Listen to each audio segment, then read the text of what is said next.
अस्सलामुअलैकुम dear students, GK session के आज के लेक्चर में हम नेक्स्ट पास्ट पेपर क्वेश्चंस की जो सीरीज़ है उसको कंटिन्यू करेंगे। फर्स्ट एमसीक्यूज़ हमारे पास है कि अल्जाइमर्स डिजीज़ जो है वो किस वजह से होती है। D generation of nerve cells जैसे कि हमें पता है कि ह्यूमन बॉडी का जो नर्वस सिस्टम होता है जहाँ पे मैसेजेस वगैरह की जो है वो तरसील होती है, लेकिन अल्जाइमर डिजीज़ जो है उसमें इन नर्व सेल्स की डी जनरेशन हो जाती है।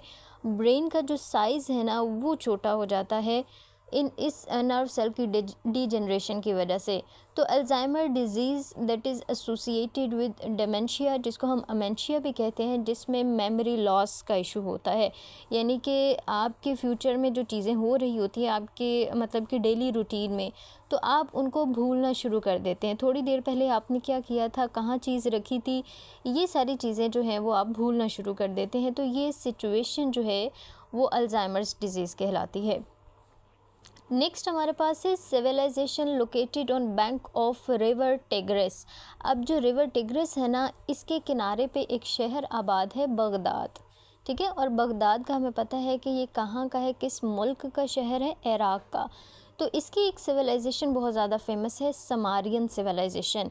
अगर आपको थोड़ा याद हो तो जब हमने बिल्कुल स्टार्ट में सब कॉन्टिनेंट की हिस्ट्री पढ़ी थी तो वहाँ पे हमने भी अपनी कुछ सिविलाइजेशंस पढ़ी थी, इंडस वैली सिविलाइजेशन। तो जब इंडस वैली सिविलाइजेशन डिस्कवर हुई तो वहाँ पे हमारे पास कुछ ऐसे आसार मिले कि मेसोपोटामियन सिविलाइजेशन, यही जो सुमेरियन सिविलाइजेशन है, इसके साथ ट्रेड करने के कुछ लिंक्स जो हैं वो डिस्कवर हुए हैं। यानी हमारे इंडस वैली सिविलाइजेशन के लोग जो थे वो मेसोपोटामियन सिविलाइजेशन के लोगों के साथ जो है वो ट्रेड करते हैं।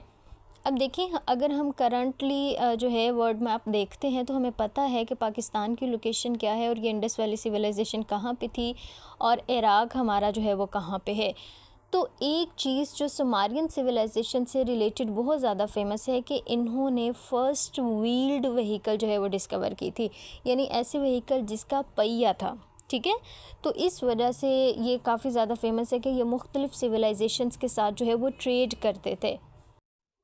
नेक्स्ट एमसीक्यूज़ है, Hollywood is located in California. ये जो यूएसए की फ़िल्म इंडस्ट्री है ना, हॉलीवुड। मीनिंग ऑफ विष्णु का क्या मतलब है, द प्रिजर्वर। और अब विष्णु जो है ना ये एक गॉड समझा जाता है हिंदू रिलीजन में। ओल्डेस्ट सर्च इंजन, जैसे कि अभी हमारा गूगल एक सर्च इंजन है ना, तो सबसे पुराना जो सर्च इंजन है वो कौन सा है, aliweb.com। ये मतलब कि MCQs जो है ना काफ़ी इंपॉर्टेंट है। Headquarter of human rights watch, ये कहाँ पे है, ये न्यूयॉर्क में है। नेक्स्ट एमसीक्यूज़ है कि नक्सलाइट मूवमेंट, ये मूवमेंट कहाँ पे स्टार्ट की गई थी, इंडिया में 1960s में। ठीक है, 67 में ये जो है मूवमेंट स्टार्ट की। वेस्ट बंगाल जो है ना इंडिया का इलाका, वहाँ पे। अब वहाँ के जो नक्सलाइट मूवमेंट के लोग थे उन्होंने ये मूवमेंट स्टार्ट की कि हमें जो है अपने इस रीजन में कम्युनिज़म चाहिए, बिल्कुल उसी तरह से जैसा कि चाइना में कम्युनिज़म है। श्वाब क्लॉस जो है ये फाउंडर है वर्ल्ड इकोनॉमिक फोरम के। वर्ल्ड इकोनॉमिक फोरम जो है ये कब इस्टेब्लिश किया गया, 1971 में। खुमर राउज, अब जिस तरह से नक्सलाइट मूवमेंट ये प्रो कम्युनिज़म एक मूवमेंट इंडिया में चलाई, इसी तरह से कम्युनिज़म के लिए एक मूवमेंट जो है वो कैम्बोडिया में भी चलाई गई थी, उसका नाम था खुमर राउज। नेक्स्ट हमारे पास है कि असम एशिया यूरोप मीटिंग, ये किसने इनिशिएट की, ये मिस्टर गोह चॉक टोंग ने स्टार्ट की और ये बिलोंग करते थे सिंगापुर से, ये सिंगापुर के प्राइम मिनिस्टर थे। अरामको ऑयल कंपनी, ये किस मुल्क की है, ये सऊदी अरेबिया की है। हमास, अब जो ये इसराइल पैलेस्टाइन का कन्फ्लिक्ट चल रहा है उसमें तो हमने हमास का बहुत ज़्यादा जो है वो नाम सुना है। तो ये एक आर्म्ड ग्रुप जो है ये किसने मतलब कि बनाया था, शेख अहमद यासीन ने 1987 में। बिन एक सीक्रेट एजेंसी है इंडोनेशिया की। टेंगे करेंसी जो है वो किस मुल्क की है, कज़ाकिस्तान की। Largest opium producer province of Afghanistan, Afghanistan के बारे में हमने काफ़ी डिस्कस किया हुआ है कि यहाँ पे ओपियम की जो प्रोडक्शन थी, अफ्यून की जो प्रोडक्शन है वो बहुत ज़्यादा होती है, लेकिन वो कौन सा प्रोविंस है जिसमें सबसे ज़्यादा प्रोडक्शन होती है, वो है Helmand. Pearl Harbor is located in state. Pearl Harbor एक पोर्ट है, वो कहाँ पे मौजूद है? हवाई में। अब यहाँ पे ना हमने डिस्कस किया था जब वर्ल्ड वॉर 2, वहाँ पे हमने देखा था ना कि जो न्यूक्लियर वेपन्स हैं हिरोशिमा और नागासाकी पे यूएसए ने जो थे ये बॉम्ब गिराए थे। उसकी रीज़न यही थी कि ये जो सेकेंड वर्ल्ड वॉर स्टार्ट हुई थी उसमें यूएसए जो था वो न्यूट्रल था, वो इस जंग का हिस्सा नहीं था। लेकिन जब जापान ने पर्ल हार्बर पे अटैक किया 1941 में, तो फिर यूएसए जो था फिर इस जंग का हिस्सा बना है। और बदला फिर 1945 में उसने किस शक्ल में लिया? उसने 2 न्यूक्लियर बॉम्ब जो थे वो गिराए थे, हिरोशिमा पे एक और दूसरा नागासाकी पे। Tamils active in territory of Sri Lanka, Jaffna. Largest section of Kurd population जो है ये किस कंट्री में मौजूद है? टर्की। अब एक कुर्द पॉपुलेशन से रिलेटेड ना एक और एमसीक्यूज पूछा जाता है कि world's largest ethnic group without state, यानी कुर्दिश जो है ना ये दुनिया की सबसे बड़ा एथनिक ग्रुप है जिसकी अपनी कोई स्टेट नहीं है, अपना कोई मुल्क नहीं है।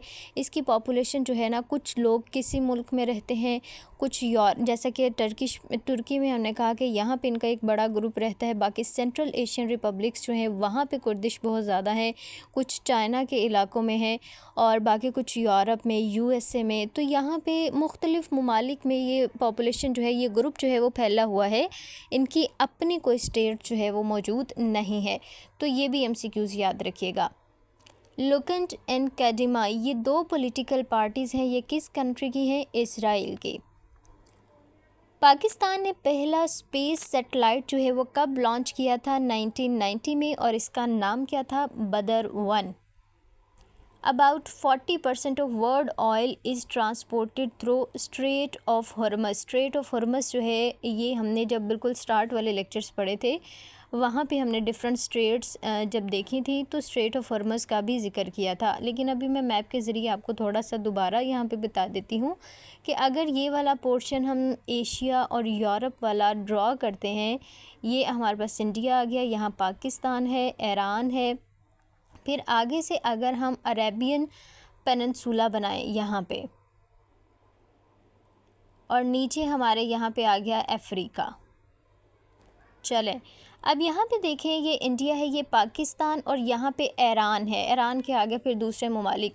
अब ये सऊदी अरेबिया, और यहाँ पे हमारा ओमान है, यमन है, यहाँ पे दुबई यूएई है। अब यहाँ पे देखें, ये जो वाटर बॉडी है ना इसको कहते हैं पर्शियन गल्फ़। ठीक है, पर्शियन गल्फ़ यहाँ पे एक नैरो स्ट्रेट है, नैरो पैसेज है, ये हमारे पास है स्ट्रेट ऑफ हॉर्मज़। अब देखिए हमारे पास जितने भी ममालिक हैं इस साइड पे देखें, यहाँ पे चाइना है, जापान है, ये दूसरे जितने भी ममालिक हैं ना जिनमें मुख्तलिफ़ इंडस्ट्रीज़ हैं, ठीक है, इंडस्ट्रियल कंट्रीज़ हैं। अब उनको अपनी इंडस्ट्रीज़ को चलाने के लिए क्या चाहिए? ऑयल, पेट्रोल वगैरह। अब वो ऑयल और पेट्रोल के जो रिजर्वायर्स हैं वो कहाँ पे ज़्यादा अमाउंट में मौजूद हैं? इन अरेबियन कंट्रीज़ में, ये जो मिडल ईस्ट में कंट्रीज़ हैं। तो इसी पर्शियन गल्फ़ के ज़रिए फिर यहाँ से जो स्ट्रेट ऑफ हॉर्मज़ है उसी के थ्रू जो है ये 40% जो वर्ल्ड ऑयल है उसको ट्रांसपोर्ट किया जाता है। इसी स्ट्रेट ऑफ हॉर्मज़ के बाद जो है फिर वो यहाँ पे अरेबियन सी में एंटर होता है। अरेबियन सी से होता हुआ फिर जो है अगर एशिया के मुख्तलिफ़ कंट्रीज़ को ट्रांसपोर्ट करना है तो फिर वो यहीं से अरेबियन सी से फिर मलाक्का स्ट्रेट के ज़रिए जो है साउथ चाइना सी में जो भी कंट्रीज़ हैं उनको पहुंचाया जाता है। लेकिन अगर हमने यही ऑयल ट्रांसपोर्ट करना है यूरोप के ममालिक को तो वो फिर इधर से देखें, हमें पता है ये है हमारे पास जिसको स्ट्रेट ऑफ टीयर्स भी कहा जाता है। बाबुल मंदब स्ट्रेट जो है उसके ज़रिए हम एंटर होते हैं रेड सी में, ये रेड सी है, और रेड सी से फिर जो स्विस कैनाल है उसके ज़रिए हम एंटर हो जाते हैं मेडिटरेनियन सी में। तो ये हमारा पूरा मैप है। यहाँ पे एक और पॉइंट जो है आप नोट कर लें कि वो एमसीक्यूज़ में समटाइम्स पूछ लेता है कि ये जो रेड सी है उसको इधर मेडिटरेनियन सी के साथ कौन कनेक्ट करता है? तो यहाँ पे एक नैरो कैनाल है जिसका अभी मैंने नाम लिया स्विस कैनाल। स्विस कैनाल के बारे में काफ़ी हमने एमसीक्यूज़ पढ़े हैं कि इसको नेशनलाइज़ कब किया गया। स्विस कैनाल की नेशनलाइजेशन की वजह से फिर इजिप्ट की और इंग्लैंड की वॉर भी होती है।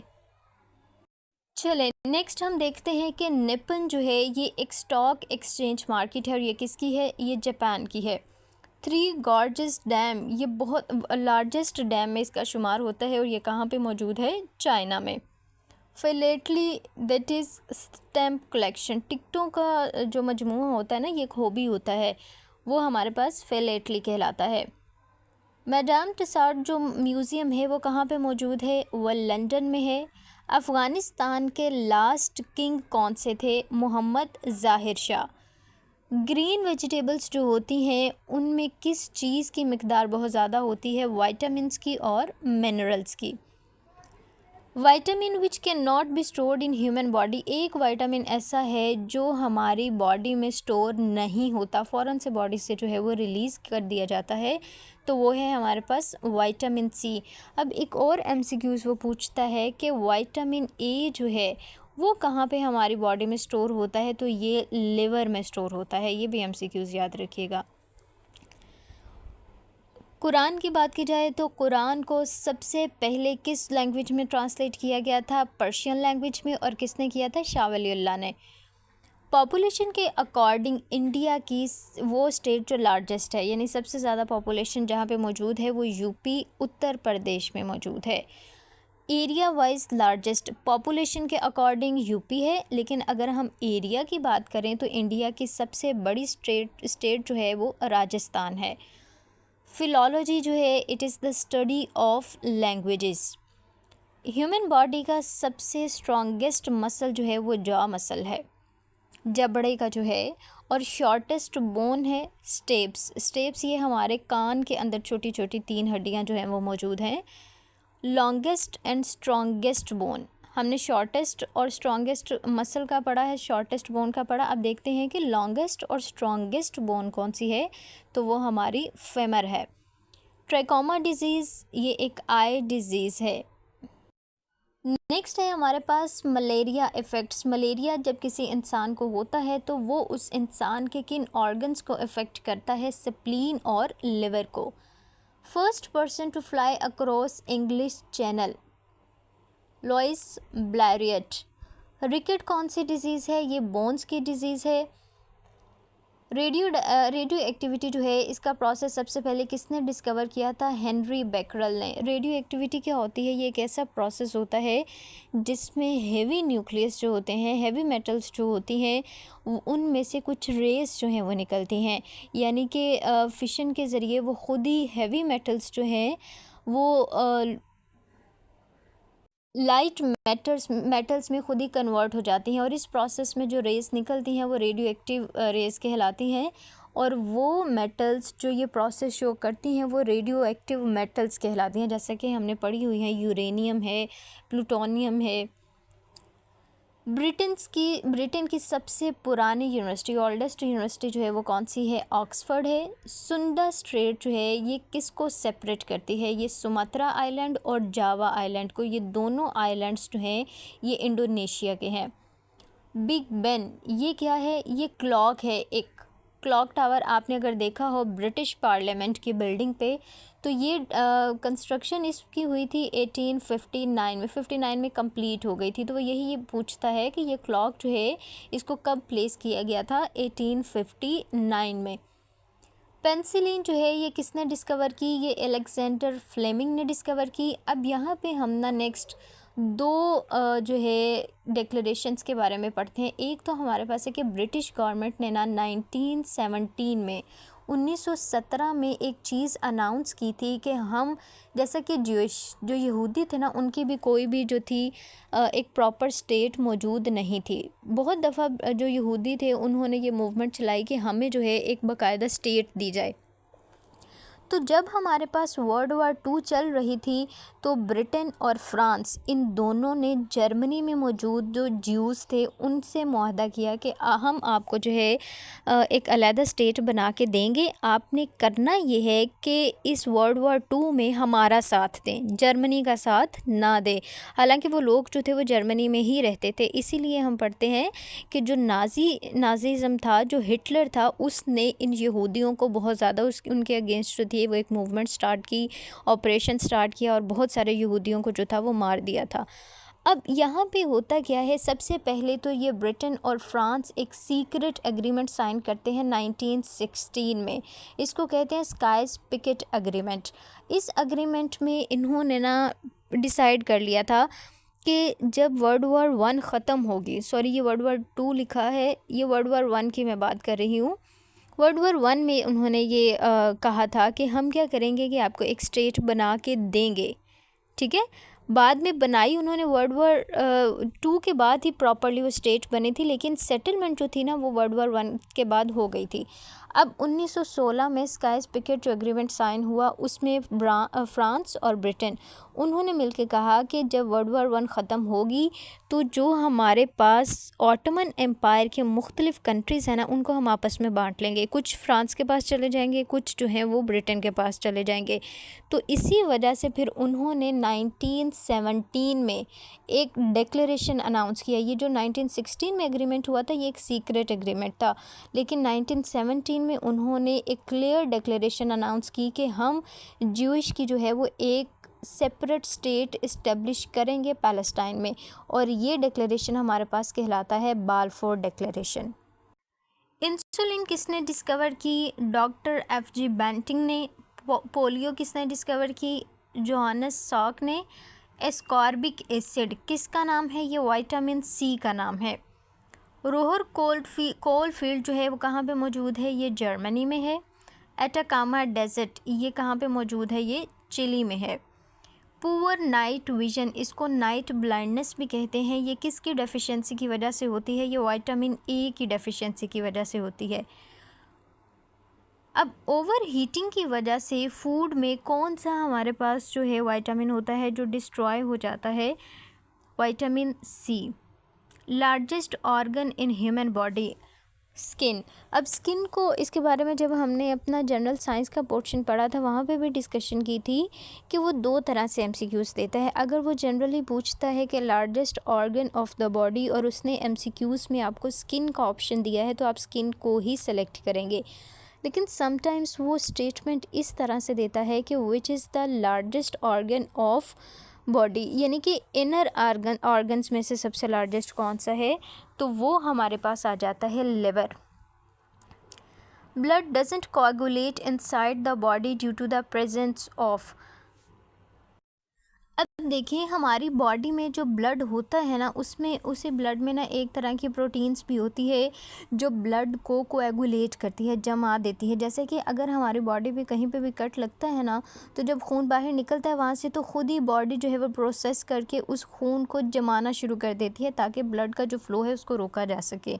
लेकिन वो यहाँ पे पूछ रहा है जब वो प्रोटीन कट लगने पे ब्लड कोएगुलेशन करती है, ब्लड को जमने देती है, लेकिन वो हमारी बॉडी के अंदर उसको जमने क्यों नहीं देती? क्योंकि हमारी बॉडी में एक प्रोटीन मौजूद है, हेपेरिन एंजाइम भी कहा जाता है इसको। ये हमारी बॉडी के अंदर ब्लड को कोएगुलेट होने से बचाता है, उसको जमने से बचाता है। नेक्स्ट एमसीक्यूज़ हमारे पास है कि गांधी ने डांडिया मार्च जो स्टार्ट की थी वो कब स्टार्ट की और क्यों स्टार्ट की? 1930 में डांडिया मार्च स्टार्ट की थी गांधी ने, और ये एक सॉल्ट लॉ जो था ना उसके अगेंस्ट जो था प्रोटेस्ट किया था। अब ये सॉल्ट लॉ क्या है? ब्रिटेन जो गवर्नमेंट थी ना, ब्रिटिश इंडिया जब यहाँ पे बन चुका था तो ब्रिटेन ने एक यहाँ पे लॉ इंट्रोड्यूस करवाया था, सॉल्ट लॉ। इसके अकॉर्डिंग ये कहा गया था कि सॉल्ट की प्रोडक्शन, इसकी मैन्युफैक्चरिंग, इसकी ट्रांसपोर्टेशन, सारी कुछ जो है ना उसको हैंडल करेगी खुद ब्रिटेन गवर्नमेंट, और साथ में ही सॉल्ट पे जो था वो टैक्स भी लगा दिया गया था।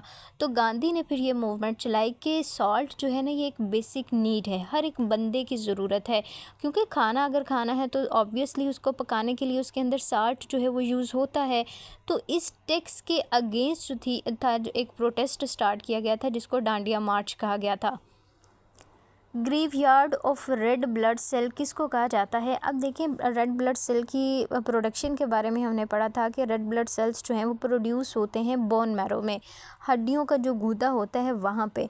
अगर हम इसकी ग्रेवयार्ड के बारे में देखें ना कि जो डेड हो जाते हैं वो कहाँ पे जाते हैं, तो वो स्प्लीन में, इसीलिए स्प्लीन को graveyard of red blood cell कहा जाता है। नेक्स्ट है हमारे पास पैराडाइज ऑफ बर्ड्स। ये किस लेक को कहा जाता है? ये हेलजी लेक को कहा जाता है और ये पाकिस्तान के प्रोविंस सिंध में मौजूद है। वो कौन सा विटामिन है जो हमारी बॉडी इजीली सिंथेसाइज्ड कर लेती है? तो वो है विटामिन डी। यानी कि जब हमारा एक्सपोजर होता है सनलाइट में, धूप में, सूरज की रोशनी में, तो हमारी बॉडी, हमारी स्किन जो है वो ख़ुद ब खुद विटामिन डी जो है वो प्रोड्यूस कर लेती है। विटामिन डी के जब हमने फंक्शंस के बारे में पढ़ा था तो एक फंक्शन इसका पढ़ा था कैल्शियम डिपोजिशन। और अब हमें पता है कैल्शियम जो है ये कहाँ पर डिपॉजिट होता है? हमारे बोन्स में। तो विटामिन डी होगा तो कैल्शियम की डिपोजिशन जो है वो बोन्स में होगी। अगर विटामिन डी की डेफिशिएंसी हो जाए तो ये कैल्शियम जो है ये बोन्स में डिपॉजिट नहीं होता, तो फिर बोन्स की एक डिज़ीज़ होती है, मसल्स की एक डिज़ीज़ होती है जिसे हम रिकेट्स कहते हैं। तो rickets is caused due to the deficiency of vitamin D. Next है हमारे पास विक्टोरिया वाटरफॉल्स। ये वाटरफॉल, ये आबशार जो है ये कहाँ पे मौजूद है? ये दो ममालिक के बॉर्डर पे मौजूद है, ज़ाम्बिया और ज़िम्बाब्वे, इन दोनों के बॉर्डर पे मौजूद है। डेसिबल क्या है? ये एक यूनिट है और किस क्वांटिटी का यूनिट है? इंटेंसिटी ऑफ साउंड का। अगर हमने इंटेंसिटी ऑफ साउंड मेजर करनी है, उसको प्रेजेंट करना है, तो हम उसके लिए जो यूनिट यूज़ करते हैं वो डेसिबल है। वो कौन से विटामिन्स हैं जो ब्लड फॉर्मेशन का काम करते हैं, ब्लड प्रोडक्शन का? तो वो है हमारे पास विटामिन B12। और अगर विटामिन B12 की डेफिशिएंसी हो जाए तो हम ह्यूमन बॉडी में कौन सी डिज़ीज़ होती है? एनीमिया की। और हमें पता है एनीमिया की डिज़ीज़ जो है that is associated with deficiency of blood. High dose of which vitamin destroys kidney. कौन सा विटामिन अगर हम बहुत ज़्यादा अमाउंट में ले लें तो किडनी के फेलियर का जो है वो ख़तरा है? Vitamin C। India and Sri Lanka. अब हमने मैप पे जो है इंडिया और श्रीलंका की लोकेशन देखी हुई है। जैसे कि अब ये देखिए, ये जो हमारे पास है इंडिया और उसके यहाँ पे जो है ना एक छोटा सा हमें एक सर्कल सा नज़र आता है मैप पे, ये श्रीलंका ही है। अब इंडिया और श्रीलंका को जो सेपरेट करती है ना स्ट्रेट, यहाँ पे जो मौजूद है वो कौन सी स्ट्रेट है? पाल्क स्ट्रेट। नेक्स्ट है हमारे पास MCQs। Brass is an alloy of copper and zinc. एक और हमने एलॉय के बारे में पढ़ा हुआ है, वो है ब्रॉन्ज। ब्रॉन्ज जो है ये बना है मिलके कॉपर और टिन से। ठीक है, ये दोनों MCQs बहुत इंपॉर्टेंट है और दोनों में थोड़ा सा डिफरेंस है। ब्रास जो है वो कॉपर और जिंक से मिलके बना है, जबकि ब्रॉन्ज जो है वो कॉपर और टिन से मिलकर बना है। और एलॉय हम कहते किसको हैं? जब हम दो मेटल्स को आपस में मिक्स करते हैं, तो कॉपर भी क्या है? एक मेटल है। टिन भी क्या है? एक मेटल है। जब इन दोनों को हम मिला के इनका मिक्सचर बनाएंगे तो वो हमारे पास क्या कहलाता है? एलॉय कहलाता है। कील कैनाल ये किन दो सीज़ को आपस में कनेक्ट करती है? ये नॉर्थ सी को बाल्टिक सी के साथ कनेक्ट करती है। APS अटैक जो पेशावर में हुआ था आर्मी पब्लिक स्कूल पे, वो कब हुआ था? 16 दिसंबर 2014 में। और नैब जो है नेशनल अकाउंटेबिलिटी ब्यूरो, ये कब इस्टेब्लिश किया गया था? 16 नवंबर 1999 में। समटाइम्स वो ये भी पूछ लेता है कि नैब जो है वो इस्टेब्लिश किसने किया था? तो परवेज़ मुशर्रफ जो थे, जब उन्होंने एमरजेंसी नाफिज की थी नवाज़ शरीफ की हुकूमत को ख़त्म करके, तो उसके बाद उन्होंने ये ऑर्गेनाइजेशन, ये इंस्टीट्यूशन, ये एजेंसी जो थी वो बनाई थी। NRO 5 अक्टूबर 2007, ये भी किसने दिया था? जनरल परवेज़ मुशर्रफ ने। और NRO का क्या मतलब है? National reconciliation ordinance. ये काफ़ी ज़्यादा जो है इस पर क्रिटिसिज्म भी किया जाता है। परवेज़ मुशर्रफ ने ये जो ऑर्डिनेंस था वो दिया था 5 अक्टूबर 2007 में। नेक्स्ट MCQs है हमारे पास कि अल जज़ीरा जो चैनल है, ठीक है, इसका न्यूज़पेपर भी है। और अभी हमने जो ये इसराइल पैलेस्टाइन कन्फ्लिक्ट देखा है तो उसमें सबसे ज़्यादा जो है इस चीज़ को जिसने कवर किया है, जिस मीडिया ने, तो वो हमारे पास अल जज़ीरा चैनल ही था। ये कतर का है। HEC हायर एजुकेशन कमीशन, ये कब इस्टेब्लिश किया गया? 11 सितंबर 2002 में। पाकिस्तान का जो सबसे अर्बनाइज्ड प्रोविंस है वो कौन सा है? Sindh. First child born after migration, जब मुसलमानों ने माइग्रेशन की मक्का से मदीना की तरफ, तो सबसे पहले जो बच्चा पैदा हुआ था वो कौन थे? हज़रत अब्दुल्ला बिन ज़ुबैर। ओमान, ये हमारे पास एक कंट्री है, अरब कंट्री, और हमने अभी जब देखा अरेबियन पेनिनसुला के बारे में, मैंने आपको बताया अरेबियन पेनिनसुला और पर्शियन गल्फ़, तो उसके आसपास जितने भी अरब ममालिक हैं, सऊदी अरेबिया है, ओमान है, कतर है, इनकी इकॉनमी बेसिकली जो है वो किस पे डिपेंड करती है? ऑयल पे। माउथ लॉक डिजीज़, जिसको हम लॉक जा भी कहते हैं, तो ये एक टेटनस की डिज़ीज़ है। बाबे सहाफ़त किसको कहते हैं? मौलाना ज़फ़र अली ख़ान को। नेक्स्ट हमारे पास MCQs हैं कि असवान डैम जो है ये किस दरिया पे बिल्ड किया गया है? नाइल पे, दरियाए नील पे, और किस मुल्क में बनाया गया है? ये इजिप्ट में। जबले नूर केव कौन सा है? केव ऑफ हिरा, गारे हिरा। ज़कात एंड उशर ऑर्डिनेंस जो जनरल ज़ियाउल हक ने दिया था 1980 में। पंजाब में ज़कात एंड उशर एक्ट जो है वो कब नाफिज किया गया? 2018 में। रशिया, जैसा कि हमें पता है कि पूरी दुनिया में अगर लैंड के अकॉर्डिंग देखा जाए, एरिया के अकॉर्डिंग देखा जाए, तो रशिया लार्जेस्ट कंट्री है। पॉपुलेशन के अकॉर्डिंग इंडिया है, पहले चाइना होता था, लेकिन अभी इंडिया की जो पॉपुलेशन है वो चाइना से ज़्यादा है। तो एरिया के अकॉर्डिंग रशिया जो है वो लार्जेस्ट कंट्री है, और इसके एरिया की अगर हम बात करें तो ये 1/8 है, यानी कि दुनिया को अगर 8 हिस्सों में डिवाइड किया जाए तो एक हिस्सा जो है वो रशिया का बनता है। Second largest country by area कौन है? Canada. Number of great lakes between Canada and US, Canada और US आपस में जो बॉर्डर, लार्जेस्ट बॉर्डर शेयर करते हैं, दुनिया का लार्जेस्ट बॉर्डर जो है ना वो USA और कनाडा के दरमियान है। तो इनके जो ग्रेट लेक्स हैं वो कितनी हैं? 5। Great lakes in central North America, ये कितनी है? 5। वही जो हमने अभी देखा, कौन कौन सी है? सुपीरियर लेक है, मैकेगन है, हॉरन है, एरी, ओंटारियो, ये 5 हैं। अब नेक्स्ट वो ना एक अभी रिसेंटली PPSC के किसी पास्ट पेपर में पूछा हुआ था कि अफ्रीका की जो ग्रेट लेक्स हैं वो कितनी हैं? तो अफ्रीका की ग्रेट लेक्स 7 हैं। बियॉन्ड द लास्ट माउंटेन, ये क्या है? ये एक इंग्लिश फिल्म है, पाकिस्तान की फ़र्स्ट इंग्लिश फिल्म जो कि रिलीज़ की गई थी 1976 में।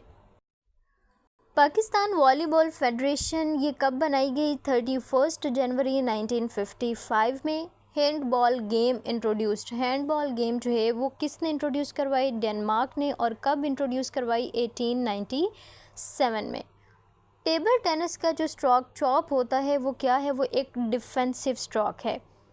राइट टू लाइफ, ये हमारे कॉन्स्टिट्यूशन का कौन सा आर्टिकल ये हर एक हमारे सिटीजन्स को राइट देता है? आर्टिकल 9।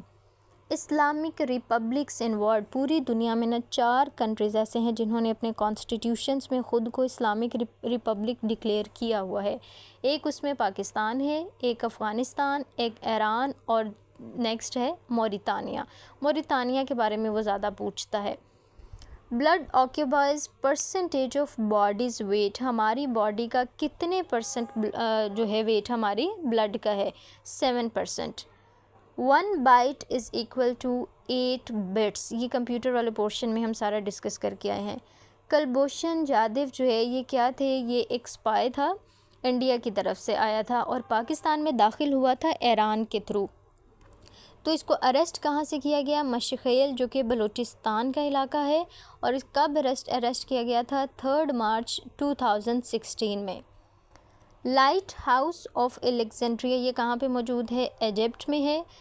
ऑस्कर अवार्ड जो है वो फ़र्स्ट टाइम कब दिया गया था? 16 मई 1929 में। अच्छा, 2 हमारे पास जो है ना वो अवार्ड्स काफ़ी ज़्यादा फेमस है। एक हमारा ऑस्कर अवार्ड है और दूसरा हमारे पास है नोबेल प्राइज़। नोबेल प्राइज़ जो था वो इंट्रोड्यूस करवाया था 1901 में पहली दफ़ा दिया गया था, और दूसरा ऑस्कर अवार्ड 1929 में। ये दोनों जो है इनकी डेट्स में कंफ्यूज नहीं होना आपने। 1901 में जो था वो हमारे पास नोबेल प्राइज़ इंट्रोड्यूस करवाया था, और ऑस्कर अवार्ड 1929 में। ब्रेन ऑफ कंप्यूटर किसको कहा जाता है? CPU को। टास्क मैनेजर क्या है? Utility software. एशियन गेम्स जो हैं वो कितने सालों बाद होती हैं? 4 ईयर्स, 4 साल बाद जो है ये कंडक्ट की जाती हैं।